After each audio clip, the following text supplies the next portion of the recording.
Smile Radio.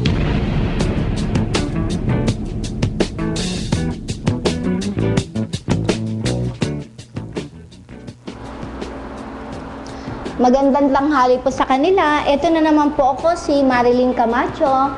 Nagbibigay knowledge na naman po sa inyo about sa kefir probiotics, yung mga kapakinabangan na nagagawa po natin ng kefir. Ituloy po natin ang topic natin about kefir. Ang pag-uusapan naman natin about liver health. Paano po nakakatulong ang kefir sa mga liver natin, sa ating health? Ang kagandahan po ng kefir, nakakatulong, nadidecrease po niya yung risk po ng cirrhosis.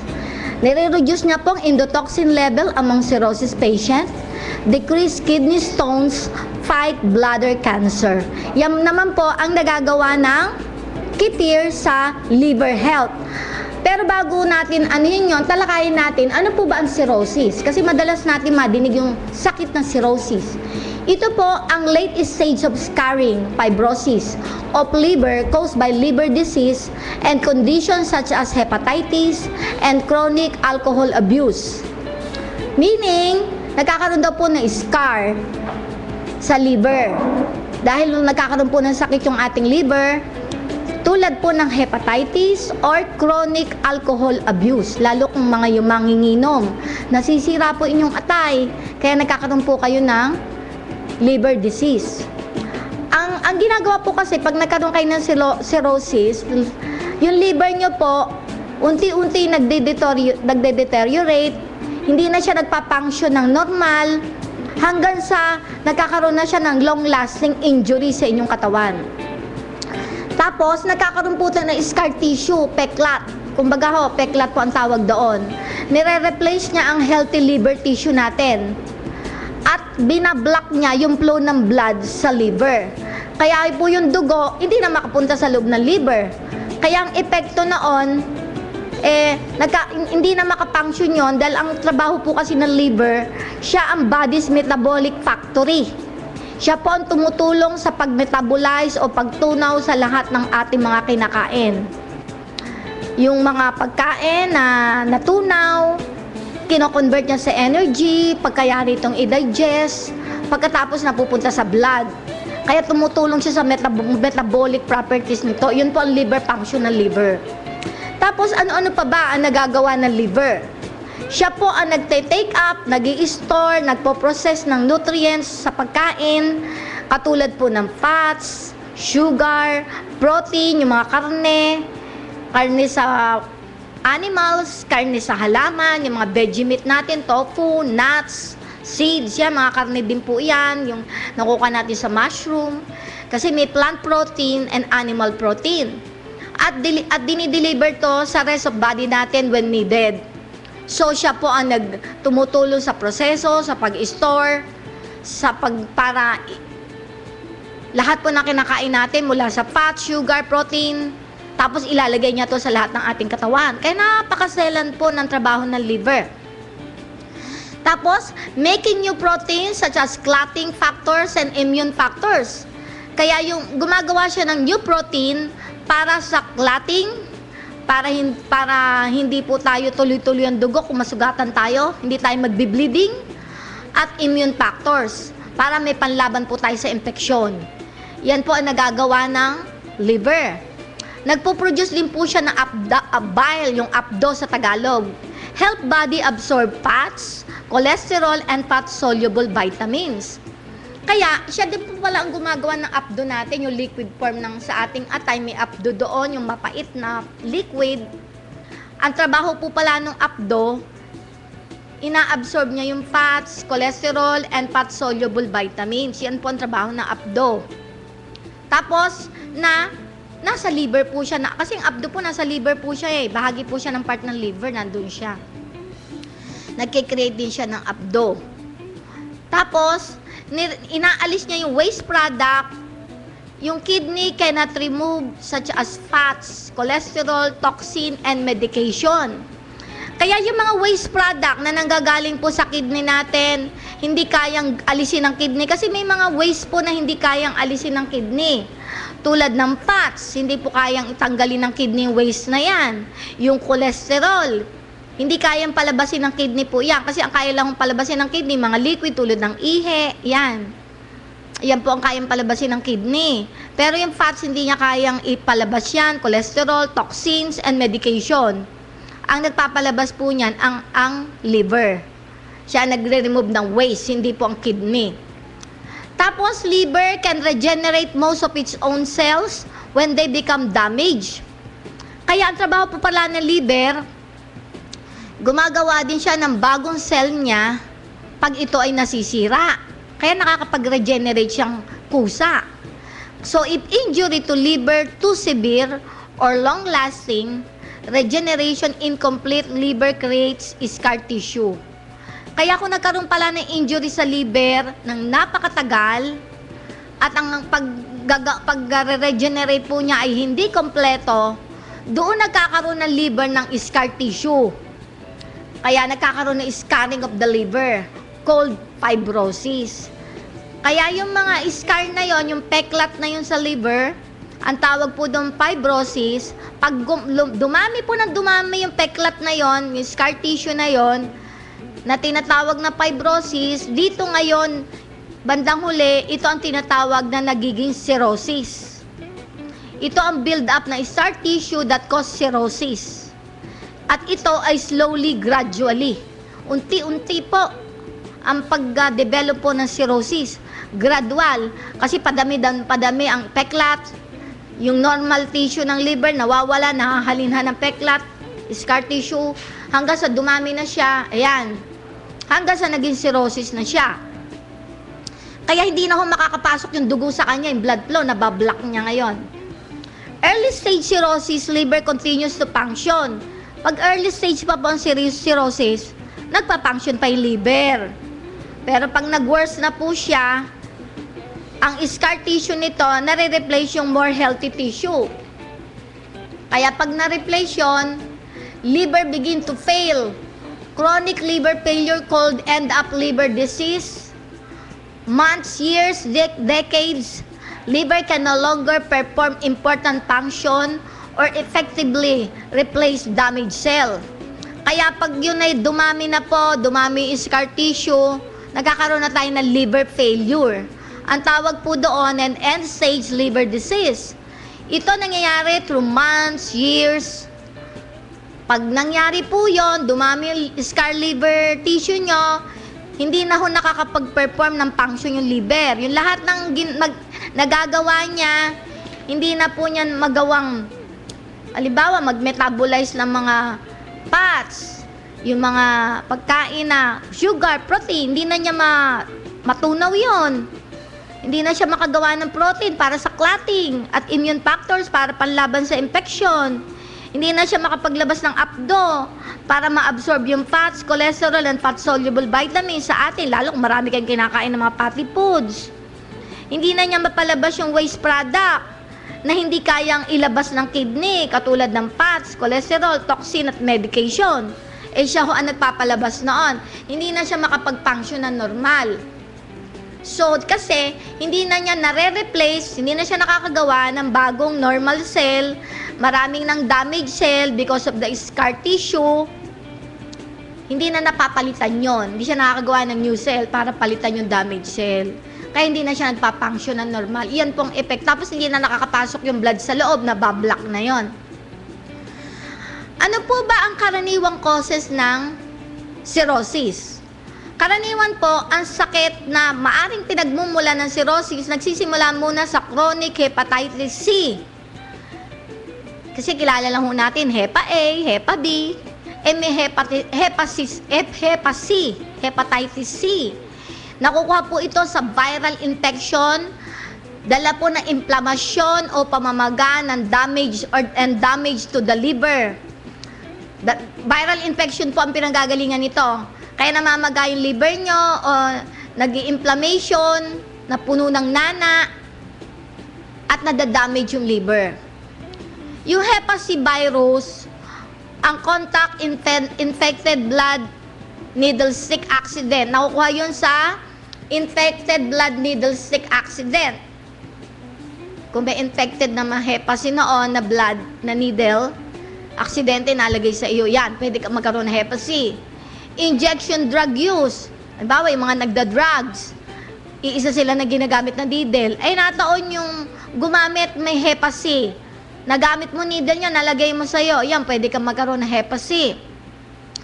Nakukuha din po ang Hep C sa blood transfusion. Hindi nyo naman ho alam, yung ibinigay sa inyong dugo, may Hep C. Tapos nagpasaling kayo ng dugo, ayan. Kaya nalilipat sa inyo Hep C, nakukuha yan sa pagsasali ng dugo. Yung sexual contact, nakukuha din po dyan ng Hep C. Kung hindi nyo asawa, papatol kayo sa hindi nyo asawa, may Hep C pala iyon. O di nahawahan kayo ngayon ng Hep C through sexual contact. O kaya, dalaga kayo, binata kayo, nagkaroon kayo ng premarital sex. Yung palang partner nyo, may Hep C, nahawak ka ngayon through the sexual contact.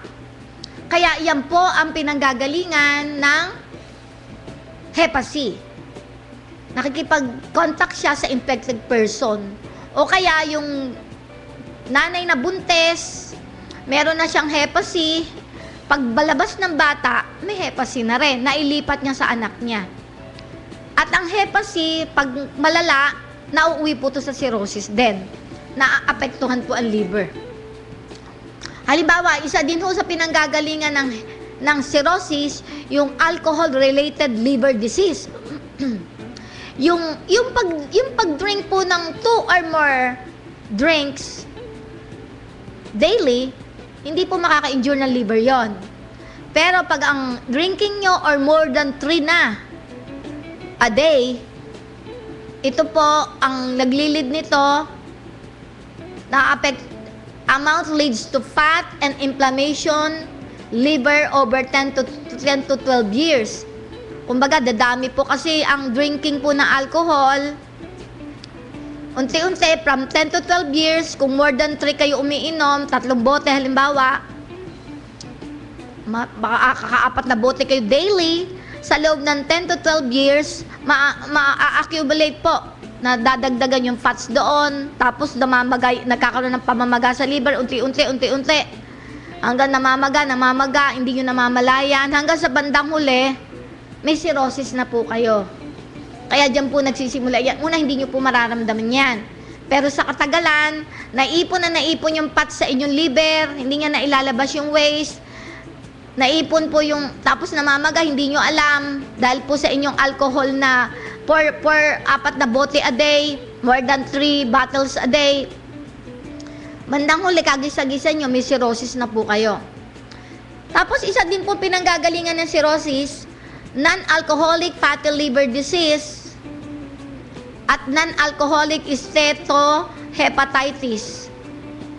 Yung non-alcoholic fatty liver disease, yung fat builds up in liver not due to alcohol use. Hindi po alcohol ang pinanggalingan nun. When fats accompanies inflammation, liver cell damage called non-alcoholic steatohepatitis or NASH, steatofat hepatitis, yun ang inflammation liver. Inflammation and damage cause fibrosis, eventually lead to cirrhosis. Ang pinanggagalingan naman po noon na hindi nanggagaling sa non-alcohol fatty liver, nakukuha po yan sa overweight. Kung di kayo mahilig magpapayat, overweight, obese kayo, mataba kayo sobra, pwede ho kayo magkaroon ng cirrhosis later. Kaya hindi po alcohol ang pinanggalingan because of overweight. O kaya may diabetes kayo, yung type 2 diabetes. Yung high blood glucose, mataas yung sugar nyo sa blood. Tapos may high blood pressure kayo. Have metabolic syndrome. Ibig sabihin, sobra kayong mataba. Diyan nadidevelop po ang cardiovascular disease pag sobrang mataba po tayo at type 2 diabetes. Kaya nagkakaroon kayo ng metabolic syndrome. Malaking inyong waist size. Mataas ang triglyceride nyo sa in the blood. Yun ang po ang mga bad cholesterol sa blood. May abnormal level cholesterol sa blood. Sobrang dami ng cholesterol nyo, wala sa normal. Yung bad cholesterol. High blood pressure kayo. High blood glucose level, mataas ang sugar sa inyong blood. Kaya pag nangyari po yan, iyan po yung non-alcoholic. Kaya yan po ang component ng metabolic syndrome. At pag lumala po yan, bandang huli, maaapektuhan ng liver ninyo at dyan po pwede kayong magkaroon ng cirrhosis. At isa din po sa pinanggagalingan ng cirrhosis, yung chronic hepatitis B. Nakukuha po yon sa viral infection causes by inflammation and damage to liver. Yun na naman po, infection na naman po ng viral. Namamaga at nadadamage ang liver. Ang epekto na nadadamage at inflammation, fibrosis, and cirrhosis bandang huli. At yun, nakukuha din po, yung Hepa B, nakukuha din uli sa infected blood, sa needle again, needle stick accident, injection drugs, blood transfusion again, sexual contact again, pareho lang din po ng Hepa C. Or yung mother may Hepa B na isalin sa baby, yun. Yan din po, pareho din po ang Hepa C at Hepa B na pwede pong mahawa ng cirrhosis. Or Hepa B pwede mahawa. Ang less common cause ng cirrhosis, meron din pong less common cause ng cirrhosis. Halimbawa, kung may autoimmune hepatitis kayo, ibig sabihin po noon, yung panlaban nyo sa katawan ninyo, immune system nyo, inaatake yung liver cell. Yun po ang autoimmune hepatitis. Inaatake ng panlaban nyo sa katawan nyo, indepensa nyo sa katawan nyo, inaatake niya yung liver cell, nagkoko siya ng inflammation, damage, cirrhosis. Isa din po sa pinanggagalingan yan. Normally po kasi ang immune system natin, pinoprotektahan tayo sa infeksyon. Ina-identify niya, dinidestroy niya yung bacteria, virus, or other harmful foreign substances. Yun po ang normal. Pero pag may autoimmune disease tayo, yung mismong immune system natin ang umaatake sa katawan natin, na sariling cell natin at organ, inaatake ng immune system natin. So, yung ating depensa sa katawan, ang inaatake niya, yung sariling cell ng ating katawan at ating organ, inaatake niya. So, kalaban ng immune system natin, ang katawan natin. Yun po ang autoimmune disease. So, diseases, damage, destroy, and block bile ducts. Pag nangyari yun, dinadamage niya, dinidestroy niya, binablock niya yung bile ducts, yung daanan ng liquid, yung abdo. Hindi po makadaan kasi ang abdo, malaking bagay po yan eh. Tumutulong yan sa pagbigay ng nutrients sa ating katawan. Tumutulong yan. Several diseases damage, destroy, or block ducts that carry bile from liver to small intestine. Cause bile duct to back up in liver leading to cirrhosis. Kaya pag na-block po yung bile duct, yung daanan na abdo, nanggagaling sa liver to small intestine, pag hindi na makadaan, ang nangyayari, napupunta po tayo sa cirrhosis. Doon tayo, yung liver nagkakaroon ng cirrhosis. Meron po tinatawag na primary biliary cirrhosis. Yung chronic disease cause small bile ducts in liver to become inflamed, damaged, ultimately disappear. Kaya yung primary biliary cirrhosis, ito po yung small bile duct sa liver natin, namamaga, nadadamage yon, tapos nawawala yon, hindi nyo na makita yung abdo na yon, nawawala po siya. Yun ang primary biliary cirrhosis. Yung primary sclerosing cholangitis naman, ito, disease caused by irritation, scarring, and narrowing of large bile ducts of liver. Kaya nangyayari dito, yung pala, yung primary sclerosing cholangitis, ito nagkakaroon naman ng iritasyon, may scarring po sa liver, tapos yung nagnanaro yung large bile duct, kaya hindi makadaan yung abdo doon sa liver, nabablock. Kaya nagkakaroon po ng problema. Alalahanin po natin, ang bile po ay ang trabaho po ng bile, yung abdo, siya po ang nag-absorb ng fats, cholesterol, and fat-soluble vitamins. Imagine ninyo, kung nabablock yung bile, sino po pong mag-absorb ng fats natin, cholesterol, at fat-soluble vitamins? Wala na. At wala nang tagatapon ng mga bad cholesterol. Imagine ninyo, maiipon yung sa katawan nyo dahil wala nang taga-absorb noon. So, pag lumaki po, kaya tayo magkakaroon ng gallstone bandang huli. wala na hong taga-absorb ng fats. Dahil ang taga-absorb po ng fats yung bile. Dumadaan yun sa bile duct, doon niya pinapadaan yun. O wala nang taga-absorb, tapos wala pang daanan na bara. So, pag wala nang taga-ganon, magkakaroon kayo ng gallstone kasi yung fats na yun titigas. Kaya doon po napoform yung gallstones. At nagkakaroon ng scarring po sa liver. Kaya nagkakaroon ng cirrhosis. Yung infants and children cause damage to or disappearance bile ducts can lead to cirrhosis. Kahit po mga infants at children, nadadamage din po, nadidisappear din ang bile ducts nila, at naglilid din po sa cirrhosis to. Ano yung mga sakit ng infant at children na yon? Ito po yon, Alagille syndrome. Ito sakit ng mga bata po sa cirrhosis. Yung nawawala yung bile ducts nila. Alagille syndrome, yun po ang collection ng symptoms indicate genetic digestive disorder lead to loss of bile ducts in infancy. Yung mga nawawala daw pong bile ducts sa infancy, ayun ang tinatawag na Alagille syndrome. May genetic digestive disorder. Kaya may problema po sa digestion yung infant, yung mga baby. Tapos meron din po tinatawag na biliary atresia. Life-threatening affects newborn bile ducts missing. Ito nawawala naman sa mga baby yung bile ducts nila. Wala silang apdo, yung daanan ng apdo, wala sila nun, missing.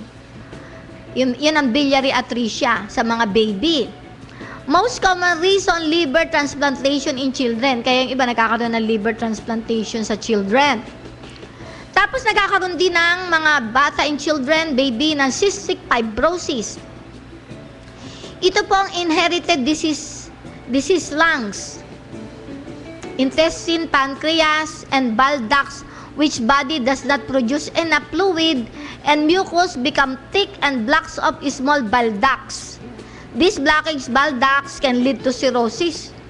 Kaya yung cystic fibrosis, ito po ay inherited disease sa ating lungs, sa ating intestine, sa pancreas, sa lapay, at bile ducts, yung daanan na apdo. Na hindi po, which body does not produce enough fluid, hindi daw po nagpo-produce ng enough fluid, and mucus become thick. Yung mga ating, yung mucus, yun po yung parang sipon-sipon, nagiging thick, madami. Tapos binablock nitong small bile ducts, hindi na makadaan. Kasi napakarami ng mucus at fluid, hindi na makadaan. Kaya pag nagkaroon ng blockage sa bile duct, yung daanan po ng apdo, yung liquid form noon, dyan na pumapasok yung liver cirrhosis. Nagkakaroon na po ng cirrhosis. Dahil po sa cystic fibrosis na yan. Yan. Tapos, nagkakaroon din po tayo long-term blockage of bile ducts by gallstone can cause cirrhosis. Kaya pag nagkaroon tayo ng gallstone, yan po tumitigas. Yan po ang mga fats na tumigas dahil nga po sa na-block yung daanan ng bile duct, dahil nga po sa may mga barado. Kaya pag nabarahan po iyon, kasi nga, halimbawa, may cystic fibrosis doon.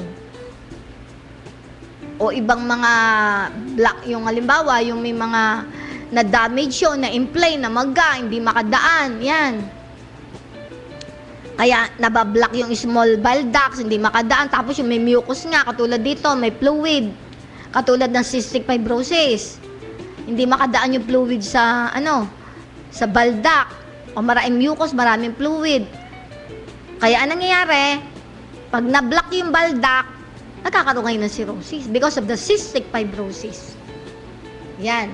Kaya yan po ang isa sa pinanggagalingan kung bakit nagkakaroon ng cirrhosis. Tapos pagka naman na-block na yung bile duct, ay hindi na niya kayang tunawin yung fats, hindi na niya kayang i-observe yung fats. Ang nangyayari, nagkakaroon ng gallstone. Hindi kasi niya mailabas. Kasi halimbawa, nasa abdo nyo na yung fats, hindi naman niya mailabas. Kasi ang trabaho po ng liver, tinutunaw nga po niya yung fats. Minametabolize niya para ilabas. Kasi siya lang ang kaya mag-metabolize ng fats na hindi kayang i-metabolize ng kidney. So, pag may bara doon sa daanan, saan niya padadaanin yung fats na natunaw niya? So, ang mangyayari, titigas po iyon. Kaya nagkakaroon ng gallstones. At pag may gallstone na sa abdo, hindi natunaw na liver, dahil nga may bara sa bile ducts, nagkakaroon tayo ngayon ng cirrhosis. Nadadamage ngayon yung cell ng liver. Kaya nagkakaroon ng scarring ng tissue. Kaya dyan po pumapasok ang cirrhosis. Yan ang nadidevelop if bile ducts mistakenly tied up or injured during surgery or gallbladder or liver. Kahit po sa surgery, pwede din po ma-develop ang cirrhosis kung na-injure ang liver during surgery or gallbladder or liver surgery. Pag na-injure po iyon, magkakaroon ng scarring po iyon, peklat. Pag po iyon, doon po nauwi sa cirrhosis din yon. Kaya yung surgery po, nagkokos din po yan ng cirrhosis. Pag nasugatan yung gallbladder, yung abdo natin nasugatan, o yung liver nasugatan, yan, pwede ko kayo magkaroon ng cirrhosis. Yung rare viral infection of liver, yung Hepa D, meron din pong viral infection na isa, yung Hepa D. Kaya hindi lang Hepa C, may Hepa D pa, Hepatitis Delta, Hepa E, Hepa B, and Hepa D combination. Yung Hepa D and Hepa E combination, pag kinombine nyo yan, nakukuha po natin to sa domestic and wild animals like pigs.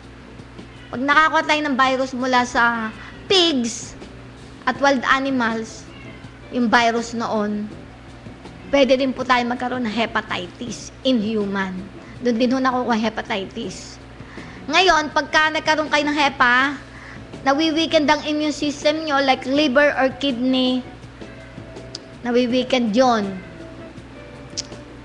Tapos, yung AIDS can develop Hepa E, causes scarring of liver and cirrhosis. Yung mga AIDS patient, doon din pala na-develop yung Hepa E. At nakakaroon din ng scarring ng liver at cirrhosis. Yan. Tapos yung mga mahinang immune system like liver or kidney transplant recipient, yan. Pwede din magkaroon ng cirrhosis yan. Tapos, ibang pinanggagalingan din ng cirrhosis, yung reaction to medication takes period of time. Pag matagal niya kayo inom ng gamot, yung mga drugs, na nire-reseta po ng mga doktor, pag matagal nyo na inom kayo ng inom noon, katagalan, madidevelop na rin ang cirrhosis. Pwede magkaroon din po kayo ng cirrhosis. Prolonged exposure to toxic chemical. Kaya delikado po pag na-exposure po tayo. Halimbawa, yung mga processed food, kain tayo na kain, naipon. Kasi mga toxic chemical po yan. Mga kinakain natin, ang daming chemical, naipon. Hindi tayo nagki-cleansing ng katawan natin. Naipon sa ating liver. Bandang huli, pwede rin tayo magkaroon ng cirrhosis mula doon. Parasitic infection, yan. Pag may infection kayo mula sa parasite, meron kayo sa tiyan nyo, hindi kayo nagpupurga, hindi kayo nagki-cleansing. Ang effect po kasi, pag sobra kayo maraming parasite sa katawan nyo, nagkakaroon ng infection sa loob. Pag nagkaroon ng infection sa loob, pwede rin pagmulan nyo ng cirrhosis, bandang huli. Chronic heart failure with liver congestion. Yung blood flow out of liver is low. Liver congestion can occur after surgery to correct congenital heart problem at birth present. Kumbaga, yung chronic heart failure, nagkakaroon din ng liver congestion, nagkakaroon ng yung blood flow sa liver, nag-slow. Pag nag-slow na, hindi makapasok masyado yung blood flow, nagkakaroon ng liver congestion.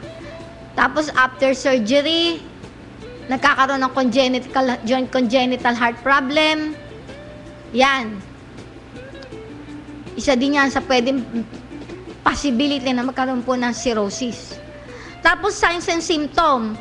Pagka may cirrhosis po kayo, ang pinaka-senyales, patig, nalalambot, feeling tired, lambot na lambot ka, pagod ka, weakness, nanghihina ka, itching, nangangati ka, wala kang ganang kumain, weight loss, pumapayat, nausea, naduduwal, bloating of abdomen, yung parang kinakabag ka, marami kang hangin sa tiyan mo, from ascites, build up fluid abdomen, may tubig ang iyong abdomen, dumalaki, puno ng tubig, may edema ka, swelling due to build up of fluid on feet, ankle, and legs, namamaga ang iyong legs, ankle or feet. Kasi may swelling doon, may fluid doon. Kasi pag edema, may fluid po sa tissue nyo. Sa feet, legs, and ankle. Kaya nagkaka-edema. May spider-like blood vessel called spider angiomas on skin. Kaya may spider-like ang blood vessel nyo. Tapos, may jaundice kayo. Yung skin nyo and white of eyes, nagiging yellow. Naninilaw kayo. Yan po ang symptoms ng cirrhosis. Ngayon, ano-ano ho ba yung complication ng cirrhosis? Ang complication po ng cirrhosis, may portal hypertension kayo. Ang ibig sabihin ng portal hypertension, yung portal vein nyo carried blood from stomach, intestine, spleen, gallbladder, pancreas to liver. Yan po ang trabaho ng portal vein. Yung portal vein po kasi, siya ang nagdadala ng blood sa stomach, sa intestine, sa spleen, yung pale, yung gallbladder, abdo, yung pancreas, lapay, yung liver, atay. Siya po nagdadala ng blood pupunta roon. Yun ang yun ang blood, nanggagaling yung blood doon. Carried blood from stomach, doon nanggagaling yung blood. Ngayon po, cirrhosis, scar tissue, partially blocks normal flow blood, increased pressure, portal vein condition called portal hypertension. Kaya, pagka may cirrhosis po, nakakaroon ng scar tissue, binablock niya yung normal blood flow. O di siyempre, pag hindi ho makadaan yung, dahil nga binablock niya yung normal blood flow, nai-increase ngayon yung pressure kasi hindi makadaan yung dugo. Sa portal vein, hindi siya makadaan kasi may bara sa portal vein. Kaya hindi makapasok yung dugo. Kaya nagkakaroon ngayon ng portal hypertension. Kasi nape-pressure po yung veins, hindi makadaan yung dugo. Kaya yun po tawag nung. Kaya nagkakaroon ng portal hypertension. Hindi makadaan po yung dugo sa portal vein. Dahil may bara sa liver. Kasi may cirrhosis siya.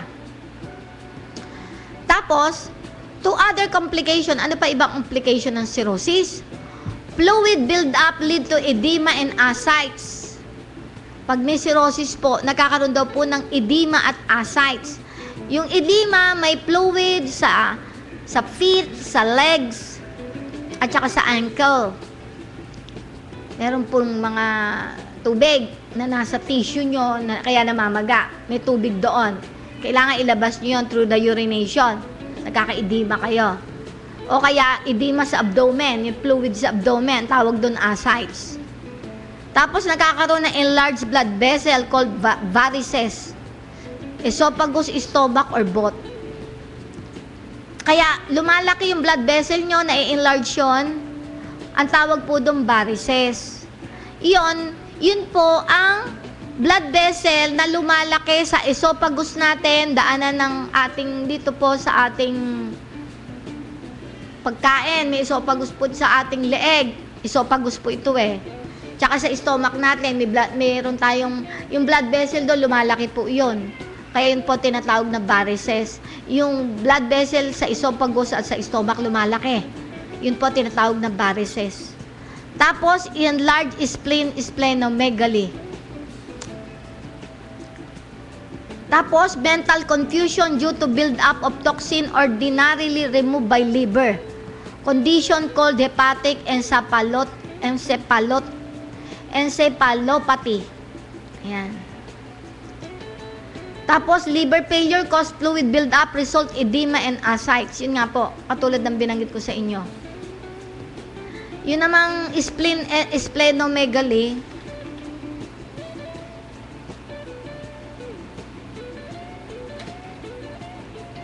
yung splenomegaly, yun po ang ang ibig sabihin po ng splenomegaly, yun po ang portal hypertension cause spleen to enlarge, retain white blood cell and platelets, reducing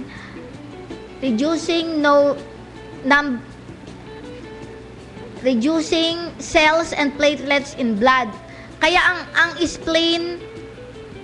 splenomegaly, yun po yung ating pale nagkakaroon po ng portal hypertension uli, tumataas ang pressure. Kasi po sa pali, lumalaki po yung veins doon. Yung veins po sa pali natin, na-enlarge po yon. Cause spleen to enlarge, lumalaki po yung pali natin.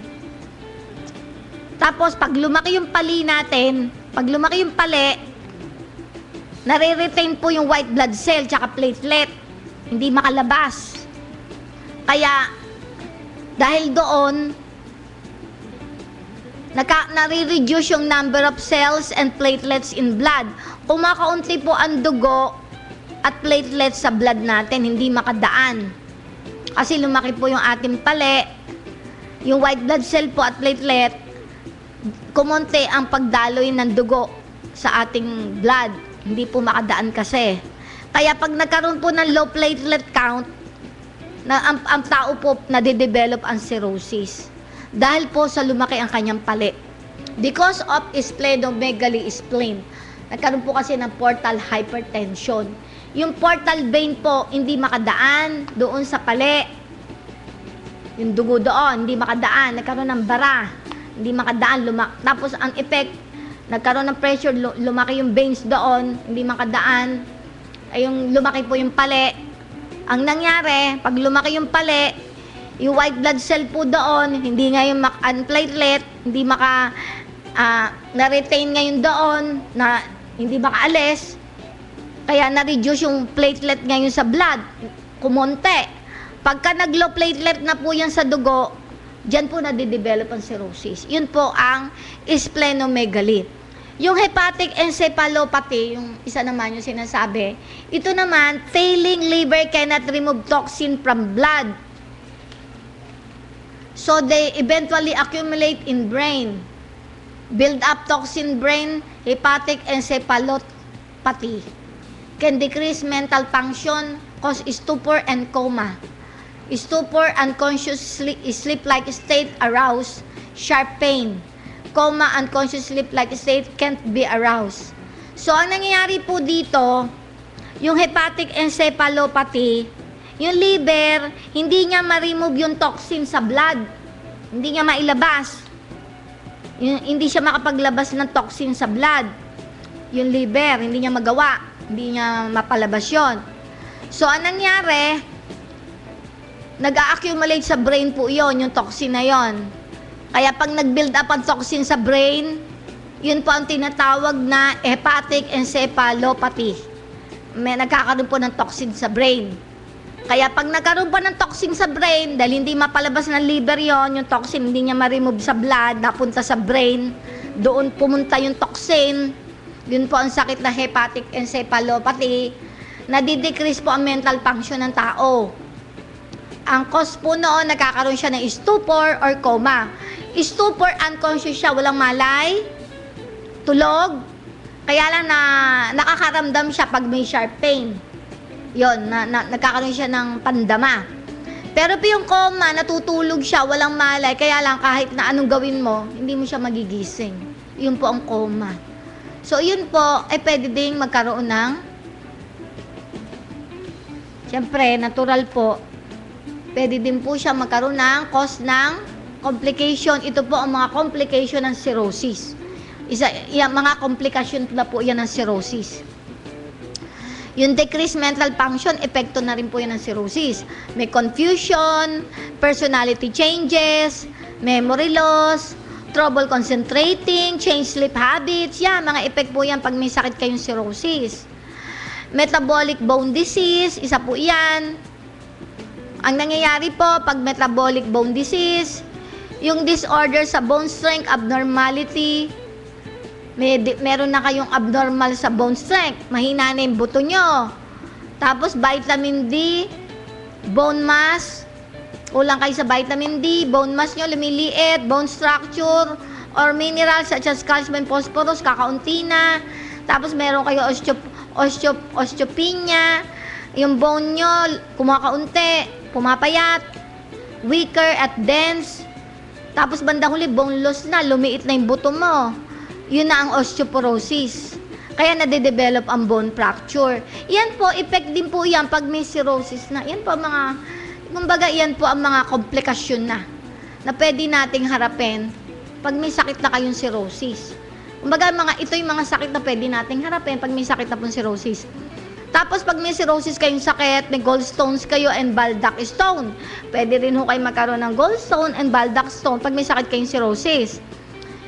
If cirrhosis prevents bile from flowing freely to and from gallbladder, bile hardens into gallstones.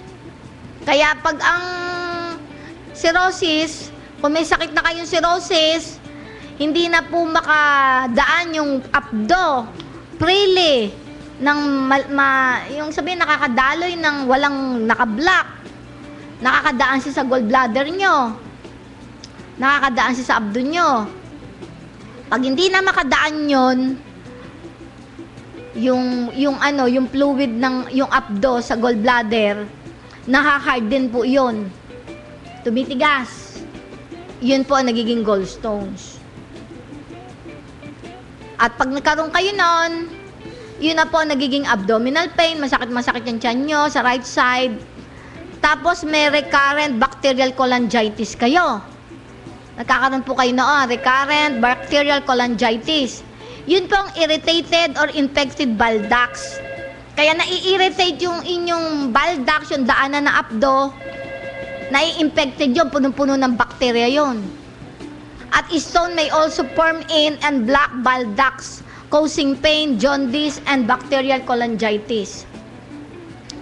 Kaya mangyayari po, pagka na-irritate na po yun, na-infected yung bile ducts, nagkakaroon po ng stones yun.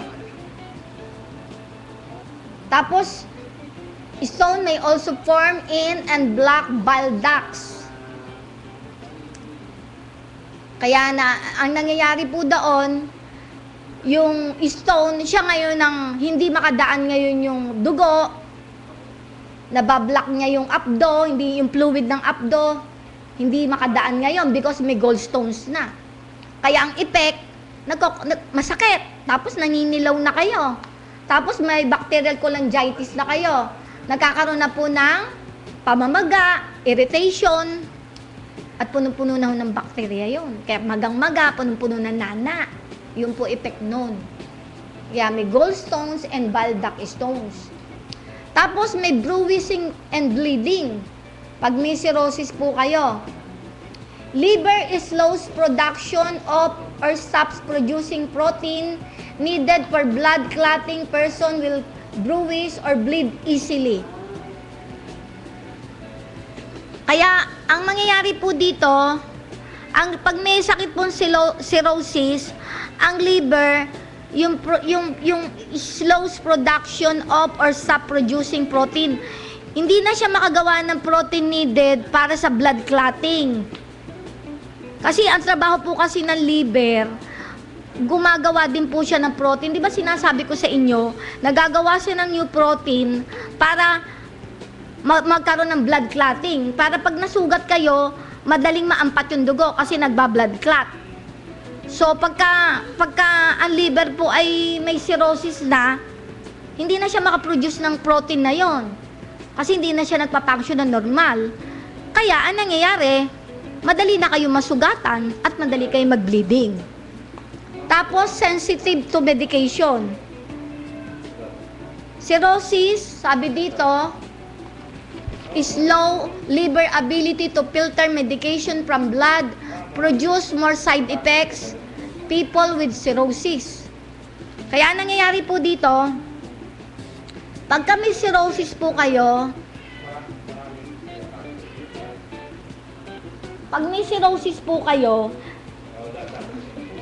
ang nangyayari po dito, yung liver nyo, wala na siyang abilidad para i-filter yung medication. Halimbawa, marami na kayo iniinom na drugs dahil sa sakit nyo. Puro pinapainom kayo ng pinapainom ng doktor sa karamdaman ninyo. Pag may cirrhosis po kayo, kasi ang trabaho po kasi ng cirrhosis, pinipilter niya yung mga medication na iniinom nyo. Siya ang nagpapalabas noon sa inyong katawan. Siya ang nagpipilter.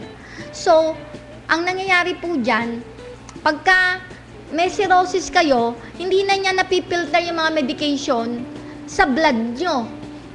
Hindi na niya mapilter yun, hindi na niya masala yun. So, nagkakaroon ng more side effect sa may cirrhosis na pasyente. Yung effect ng drugs, nagkakaroon ng side effect lalo. Kasi may mga side effect po kasi ang mga drugs pag hindi po natin nailabas sa ating katawan. Ang nagpapalabas po ng filtration noon ang liver natin. So, pag may cirrhosis, yung side effect na medication nasa inyo kasi hindi niya na ipapalabas sa katawan ninyo. Hindi niya na-filter yung medication. Ang trabaho ng liver, mag-filter. Siya po ang nagsasala at ilalabas yun sa katawan nyo. Nililinis niya yun. So, yung pong effect pag may cirrhosis na kayo. Tapos, may insulin resistance and type 2 diabetes. Pag may cirrhosis po kayo, nagkakaroon po resistance sa insulin. Yung lapay po natin tries to keep up demand for insulin by producing more extra glucose, builds up in bloodstream, cause type 2 diabetes. Kasi po, ang trabaho po kasi ng lapay, siya po ang naglalabas ng insulin na kailangan natin para pumasok sa cells natin. Kasi po, sa cells natin, para gumana, ang blood po kasi, siya nagdadala ng nutrients. May kakabit din siyang oxygen at nutrients. Para makapasok sa cells, ang kailangan po ay insulin po ang parang pinakasusi. Ang susi po kasi enzyme, pero tumutulong ang insulin para makapasok sa loob. Siya ang parang tutulong. Pero once na may cirrhosis kayo, nagre-resist po sa insulin. Hindi, sabi, keep up demand for insulin by producing more extra glucose, builds up in bloodstream, cause type 2 diabetes. Ang nangyayari po, dahil nga po may cirrhosis kayo, labas siya na labas ng insulin. Pag na-over po kayo ng insulin, nagkakaroon ng more glucose. Kasi insulin, glucose po yun sugar yun Yun ang sugar sa ating, dadami po ang glucose sa inyong dugo. Pag dumami po yun, na-over kayo kaysa sa ipapasok sa cell, dahil nga po sa cirrhosis, may sakit nga po kayo, hindi na niya ma-function hindi na nagpa-function liver niya. Kaya yung insulin po, trabaho siya ng trabaho, naggagawa siya ng maraming insulin, hindi naman makatulong si liver. So, magdadami po yung glucose sa blood, yung sugar. Tapos, kakunti lang ang papasukan ng cell, ang dami-daming, kumbaga sa paninda, ang daming supply ng insulin, kakaunti lang yung po papasukan. So, ang mangyayari, magbi-build up ngayon sa blood po yung napakaraming glucose, yung insulin. Kaya, doon po kayo magkakaroon ng type 2 diabetes kasi tumaas po ang glucose nyo. Yun po ang effect pag may cirrhosis po kayo. Tapos, yung liver cancer naman. Sa liver cancer po, i-effect din yan pag may cirrhosis kayo. Check people with cirrhosis, signs liver cancer every 6 to 12 months. Common in people with cirrhosis. Ang nakakatakot pa po dyan, karamihan po na may cirrhosis, iyon na nagkakaroon ng liver cancer. Mag-asawa na po sila. Karaniwan po ang may cirrhosis, ang kakabit ay liver cancer. Kaya every 6 to 12 months, patitingin kayo pag may cirrhosis kayo dahil baka may liver cancer na rin kayo. Kasi po karamihan ng cirrhosis may liver cancer karaniwan. Yan din po. At ang ibang complication din po ng cirrhosis ay may immune system dysfunction. Hindi po gumagana yung inyong immune system ng normal. Naglilid po sa increased chance infection.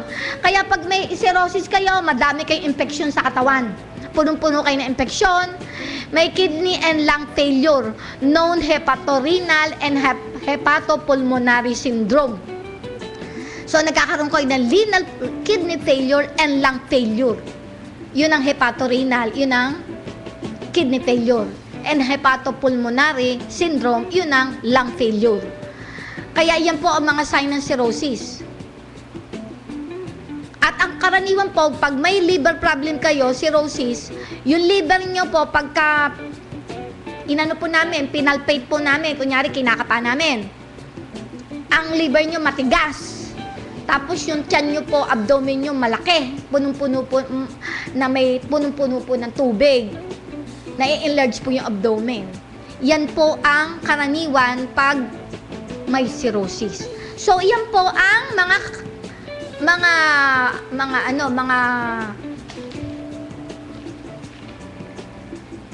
yan na po ang mga pag may sakit po kayong cirrhosis. Yan. So, ang gagawin nga po ni Kipir, kaya nga po inaano ko yung Kipir, ang gagawin niya, tumutulong siya para sa cirrhosis nyo. Dinidecrease niya yung cirrhosis nyo. Kaya yung natatandaan nyo, may scarring tissue kayo, damaged cell, nire-repair niya po yun, tutulong siya sa repairing ng damaged cell para dumami yung normal tissue. Kasi ang Kefir Probiotics po, tumutulong po yan sa pag-repair ng tissue. Kaya yung normal, yung damage, mare-repair niya, nagiging normal yon. Tapos karaniwan po kasi sa may cirrhosis, madami pong infeksyon. Maraming bakterya yon. So, ang mangyayari, papatayin niya yung mga infection doon. Kasi pag may infection kayo doon, may kakabit na mga bakterya yon. Kaya nagkakaroon ng infection sa loob. So, pinapatayin niya yung mga bad bacteria sa loob na nagkakos ng cirrhosis. So, madidecrease ang cirrhosis nyo, tapos yung damaged cell nyo, ma-re-repair niya. Mako-convert to sa normal cell. Tapos, reduce endotoxin level among cirrhosis patient. Pati mga endotoxin niya, yung mga toxin, papalabasin niya. Hindi ba sabi ko sa inyo, pag may cirrhosis kayo, hindi makalabas sa blood ang toxin. Pero sa tulong po ng Kefir, tutulungan kayo yung toxin sa blood, yung endotoxin doon, tutulungan niya lumabas sa katawan nyo, sa sistema nyo, kahit may sakit pa kayong cirrhosis. Tapos, dinidecrease din niya ang kidney stones at fight bladder cancer. Di ba sabi ko nga po sa inyo, ang trabaho po ng Kefir, nagbibigay siya ng sodium butyrate, parang nagiging po siya, parang natural antibiotics. Kaya kung may cancer doon, pinipigilan niya yung paglaki ng cancer, pinapatay niya yung cancer cell, yung cancer, kino-convert niya sa normal cell, through right turn lactic acid. Kasi meron siyang right turn lactic acid. Kaya marami po siya nagagawa. Napapatay niya yung cancer cell, anumang cancer yon, kung bladder cancer yon. Tapos yung kidney stone, natutulungan din niya ma-decrease. Kasi natutulungan niya matunaw yung ma-assimilate, matunaw. Unti-unti tumutulong din siya tunawin yon. So, sa halip na lumaki ang kidney stone nyo, tumutulong siya liitin yon. Kaya nadidecrease niya ang kidney stone. Tapos, ang Kefir po, tumutulong din sa stomach health. Reduce food poisoning symptoms, reduce stomach ulcer, fight stomach cancer, and decrease nausea. Kaya sa stomach po natin, tumutulong po siya para kasi yung food poisoning po, pag nakakain po tayo ng lason, nakakatulong po siya para ma-reduce yun. Kasi po, ilalabas nyo sa tiyan nyo yun. Kasi karaniwan po, na pag-poison kayo, may lason doon. Kaya inyo-neutralize niya yung lason, papatayin niya yung bad bacteria. Pag namatay po yung bad bacteria, ilalabas niya po yung food poison na nakain nyo na may punong-puno ng bad bacteria. Tapos, tumutulong din siya sa stomach ulcer. Kasi yung stomach ulcer, karaniwan po kasi na stomach ulcer, may H. pylori po yun na bacteria. Ang Kefir po, kaya niyang patayin ng H. pylori na bacteria. So, pag pinatay niya H. pylori, mapapalabas niya yon, di mababawasan ng stomach ulcer nyo. Kasi, kaya po dumadaming ulcer sa tiyan, may H. pylori bacteria yon. Tapos, pinapait din niya stomach cancer. Di ba sabi ko nga sa inyo, may sodium butyrate siya, may natural antibiotic siya, naturally. Tapos, may right turn lactic acid, para hindi dumami yung cancer, patayin yung cancer. Tsaka, i-convert sa normal cell yung iba. Tapos, nadidecrease niya rin po ang nausea. Kaya hindi na po kayo madidecrease niya yung pagduduwal nyo. Sa next meeting, itutuloy po natin yung reduce digestive discomfort. Itutuloy po natin next po iyon. Pansamantala, ko po naman po sa inyo yung ituloy pa po natin to. Meron pa akong 3 minutes.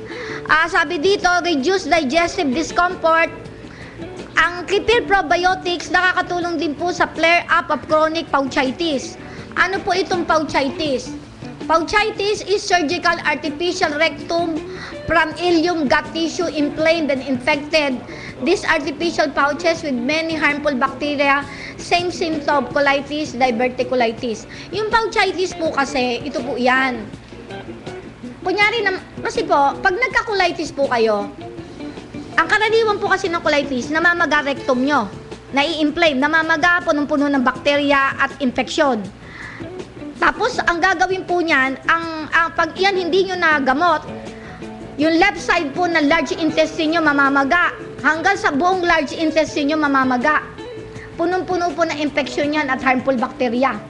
Kaya ang ibang mga doktor, ang ginagawa po nila dyan, inaalis nila yung rectum at saka yung large intestine, ino-opera nila. So, ang matitira sa inyo is small intestine. Mula sa small intestine, kukuha sila doon from ileum gut tissue, makukuha po nila yung sa intestine. Gagawa sila ng artificial rectum. Yun po ang gagawin niya artificial rectum sa inyo, yung pouch. Pouch po ang tawag doon. Ngayon, di magkakaroon kayo ng artificial rectum, igagawa kayo ng mga doktor. Kasi nawala na po si large intestine nyo, tinanggal nila, inopera because of the colitis, tapos tinanggal nila rectum nyo. Dahil namaga, hindi na makayanan, punong-puno ng pamamaga at infeksyon. So, ang matitira is small intestine, igagawa kayo ng artificial rectum, yun ang anuhan ng tae. Kukunin nila yun mula sa intestine din. Kaya pouch po ang tawag doon. Pag na-infected po yun, dahil nga po sa harmful bacteria, lalo kung hindi kayo umiinom ng Kefir probiotics, yun po ang tinatawag na pouchitis. Yung pouchitis, yun ang infected na artificial rectum na ginawa nila na pinamugaran ng mga harmful bacteria na namaga, nagnana. Yun po ang tinatawag na pouchitis. So, ang gagawin po ng Kefir, pag umiinom po kayo ng Kefir, tutulungan po kayo na hindi mag-flare up yung mamaga, yung chronic pouchitis nyo. Nare-reduce ang symptom ng pouchitis nyo, yung Crohn's disease. Yun din po another name for pouchitis. Para mawala yung mga bakterya doon, pamamaga at infeksyon. Tutulungan nyo mawala yun, papatayin nyo, ilalabas nyo yun. Tapos, i-stabilize niya yung intestinal barrier function, yung mga barabarat, inaalis niya. Nire-reduce niya yung abdominal pain sa inflammatory bowel syndrome. Nire-reduce din niya yon, pati colitis, pinipigilan niya magkaroon yung colitis, nawawala yung colitis, yung mga pamamaga doon, yung rectum, lahat ng large intestine, nawala yung pamamaga, tinatanggal niya si bakterya, si infeksyon, para hindi na kayo operahan, tanggalin ng large intestine nyo. So, natutulungan niya yon at iniiwasan niya yung bloating. Kaya ito, hanggang dito na lang po tayo. Para next week, itutuloy po natin. Kaya yan po ang nagagawa niya sa reduced digestive discomfort. Kung may interest po kayo sa mga product na sinasabi ko sa inyo, ang aking pong number ay 047-237-6575. 047-237-6575. 047-237-6575. Ang aking number, 0908-89-19303. 0908-89-19303. 0908-89-19303. Ang aking pong YouTube, kung gusto nyong panoorin to, yung mga episode na to, www.youtube.com/user/JMC Foundation. www.youtube.com/user/JMC Foundation. www.youtube.com/user/JMC Foundation. I-click nyo lang po doon, i-enter nyo yun, i-click nyo po yung kalusugan at pangkabuhayan. Weekly episode ko po, i-click nyo kasi lahat po ng sinasabi ko rito, naka-YouTube na Hener. Kaya sa kalusugan at pangkabuhayan, iba-ibang date yun, i-click nyo para nasusundan nyo po yung mga information na binibigay po mula sa Kefir Probiotics. At kung interesado mamili po kayo sa akin, kung po kayo makakabili, 117 St. Joseph Street, Balanga City. 117 St. Joseph Street, Balanga City. Ang bahay ko po ay yung dating St. Joseph Pawn Shop.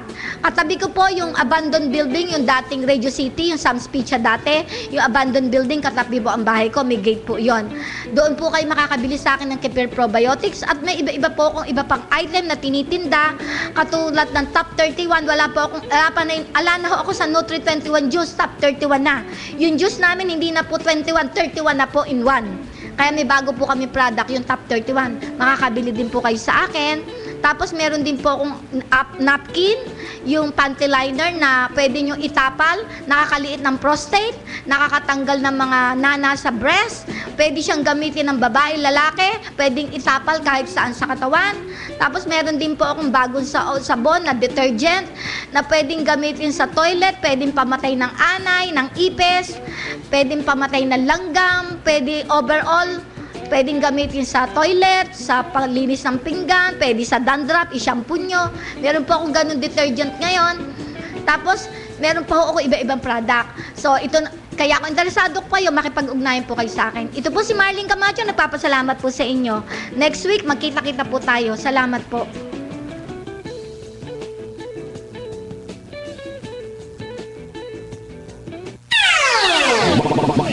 Point 3 Smart.